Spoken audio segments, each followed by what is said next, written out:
Thank you all for your attention. Almighty says in Quran,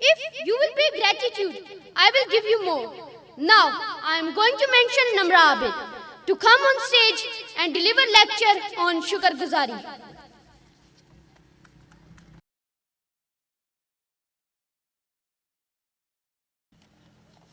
Bismillahirrahmanirrahim.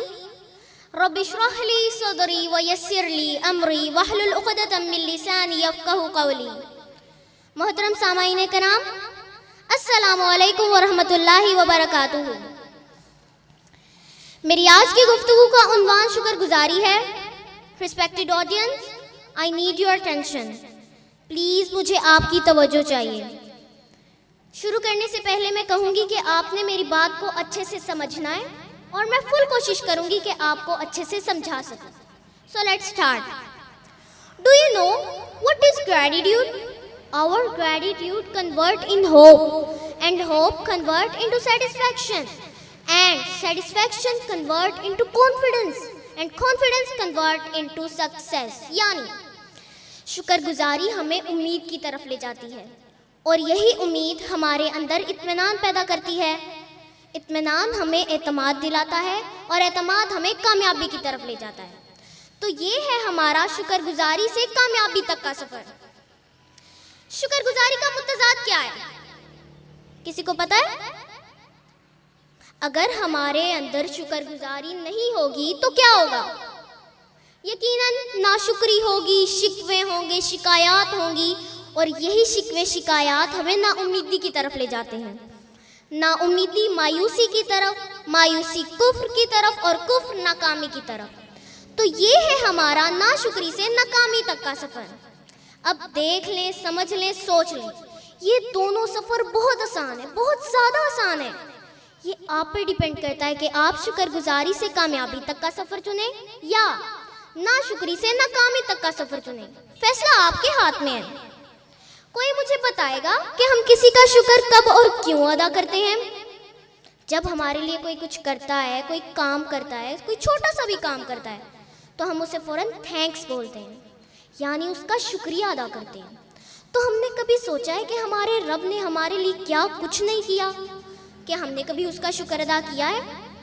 क्या हम अपने रब की रोज़मर्रा नेमतों को शुक्र अदा करते हैं?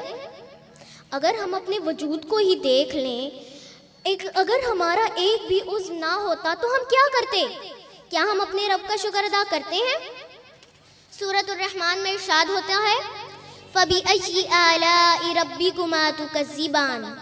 बस तुम अपने रब की कौन कौन सी नेमतों को झुटलाओगे. इसके बरक्स देखिए, अगर हमारा कोई काम नहीं हो पाता, हम पर कोई मुसीबत आ जाती है, हम कितने परेशान और मायूस हो जाते हैं. लेकिन अगर हम ये समझें और देखें कि अल्लाह ताला का हर फैसला हमारे लिए बेहतर होगा, तो इंशाअल्लाह अल्लाह ताला आपको इसका बेहतरीन नमुल बदल अता करेंगे. अल्लाह ताला इरशाद फरमाते हैं, लइन शकरतुम लअज़ीदन्नकुम. अगर तुम शुक्र करोगे तो यकीनन मैं तुम्हें और ज़्यादा दूंगा. हम दिन में न जाने कितनी बार अपने रब की नाशुक्री कर जाते हैं. कोई कहता है सैलरी कम है, कोई कहता है घर छोटा है, तो कोई गाड़ी ना होने का शिकवा करता है. गर्ज हम सबको कोई ना कोई शिकवा तो रहता ही है. हत्ता कि हमारी ये कंडीशन है कि मेहमान घर आ जाएं तो हम परेशान हो जाते हैं, जबकि मेहमान तो अल्लाह ताला की रहमत है. हमें खुश होना चाहिए कि अल्लाह ताला ने हमारे घर अपनी रहमत भेजी है. इस पर हमें अल्लाह ताला का शुक्र अदा करना चाहिए. यहाँ बैठे वालिदैन से मेरा ये सवाल है कि क्या आप साहिब औलाद होने और इस बात पर कि अल्लाह ताला ने आपको इनकी तरबियत के लिए मुख्तिस किया, क्या आप शुक्र अदा करते हैं? अगर करते हैं तो बहुत अच्छी बात है, लेकिन अगर नहीं करते तो प्लीज़ शुक्र अदा कीजिए. याद रखिए, अगर वालिदैन शुक्रगुजार होंगे तो बच्चे भी शुक्रगुजार होंगे. अपने बच्चों के अच्छे कामों पर उनकी हौसला अफजाई कीजिए.